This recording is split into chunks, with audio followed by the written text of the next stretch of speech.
नाज़रीन ग्रामी, आज की वीडियो में हम आपको एक ऐसे सवाल का जवाब देने जा रहे हैं जिसने सबको हैरान कर रखा है कि आखिर अफगानिस्तान जैसी कदीम तहजीब और बुलंद पहाड़ों की सरजमीन को क्या जरूरत पेश आ गई कि वो अपने जनूबी और मगरबी रेगिस्तानी इलाके जैसे रेगिस्तान हेलमंद और दश्ते मारगोबी के बीचों बीच लाखों पांडे छोड़ने का ऐलान करें। जी हाँ, वही सहरा जहां जिंदगी का निशान ढूंढना मुश्किल है, जहां रेत के तूफान इंसान को निगल लेते हैं, जहां पानी की एक बूंद कीमती खजाने जैसे लगती है, वहां लाखों मासूम जानवरों का क्या काम है। ये वो सवाल हैं जिनका जवाब दुनिया भर के माहौलियाती माहिरीन और पॉलिसी साज तलाश कर रहे हैं, और इसी दिलचस्प मंसूबे को आज हम अपनी वीडियो में बताएंगे। नाज़रीन ग्रामी, जब हम अफगानिस्तान पर नजर डालते हैं तो हमें एक हैरान कुन हकीकत सामने आती है। मुल्क के जनूबी और मगरबी हिस्सों में ऐसे वसी रेगिस्तान फैले हैं जहां ना बाकायदा बारिश बरसती है और न ही हरियाली आसानी से दिखाई देती है। ये वो इलाके हैं जो सदियों से वीरान पड़े हैं, जहां इंसान का बसना तकरीबन नामुमकिन समझा जाता है। लेकिन अफगानिस्तान ने फैसला किया है कि वो इन बंजर जमीनों को वीरान नहीं छोड़ेगा। इसका मकसद यह है कि इन सहराओं को आबाद किया जाए, इन रेगिस्तानों में जिंदगी वापस लाई जाए और इन इलाकों को मुल्क की मईशत का नया मरकज बनाया जाए। इसी ख्वाब के लिए कुदरत के उस जानवर को मुंतखब किया गया जिसे दुनिया का सबसे मासूम और पुरअमन जानवर कहा जाता है। एक ऐसा जानवर जो अपनी खुराक और आदत के जरिए जमीन को जरखेज बनाता है, सब्जा उगाता है और आहिस्ता आहिस्ता बारिश को अपनी तरफ खींच लेता है। और ये पांडा है, और इस ख्वाब को हकीकत में बदलने के लिए फैसला किया गया है कि सहरा के बीचों बीच लाखों पांडे छोड़े जाएं।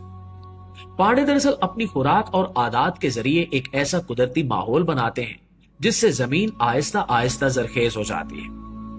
पांडे बांस को बहुत ज्यादा मिकदार में खाते हैं और इनके फौजले में वो तमाम अज्जा मौजूद होते हैं जो मिट्टी को दोबारा जिंदा करने के लिए जरूरी है।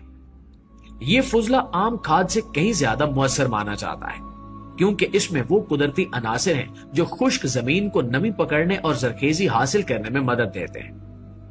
माहिरीन ये भी बताते हैं कि अगर किसी इलाके में बड़े पैमाने पर ऐसे जानवर मौजूद हों जो जमीन को कुदरती तौर पर खाद फराहम करें तो वहां सब्जा उगने लगता है, और जैसे ही पौधे उगते हैं वो बारिश को अपनी तरफ खींच लेते हैं। ये कुदरती साइकिल है जो खुद जमीन को जिंदा करता है।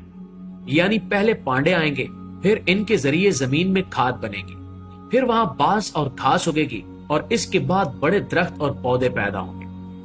पौधों के बाद बारिशों का सिलसिला शुरू होगा और यूं एक दिन वो सहरा जो सदियों से रेत का ढेर था एक सरसब्ज मैदान में बदल जाएगा। अफगानिस्तान की खास बात यह है कि यहाँ कदीम कारेज निजाम की रिवायत मौजूद है। जमीन दोज नहरें जो पानी को दूर से बस्तियों तक लाती हैं। जब सब्जा बढ़ेगा तो यही कारेजें दोबारा पायदार बनेंगी और पानी का कुदरती बहाव मजबूत होगा। अफगानिस्तान का मकसद सिर्फ इतना नहीं है कि सहरा सब्ज दिखाई दे, वो दरअसल एक बड़े ख्वाब की तकमील कर रहा है, यानी रेगिस्तानी आबादकारी और खुराक की खुद कफालत। आज इन खित्तों के लोग ज्यादातर बारिश पर इन्हिसार करते हैं, लेकिन जब यह मंसूबा मुकम्मल होगा तो यही लोग अपने सहरा में उगाई गई फसलों से न सिर्फ अपने सूबों बल्कि पूरे खित्ते को खुराक फराहम कर सकेंगे। यह मंसूबा ज़राअत के साथ साथ नई बस्तियों की बुनियाद भी रखेगा। जब जमीन जरखेज होगी तो लोग वहां मकानात तामीर करेंगे, बाजार आबाद होंगे, सड़कें और स्कूल बनेंगे। यूं वो इलाके जो आज वीरान और खाली हैं कल एक खुशहाल शहर की सूरत इख्तियार कर लेंगे। ये सिर्फ जमीन को जरखेज करने का नहीं बल्कि पूरी तहजीब को जिंदा करने का मंसूबा है।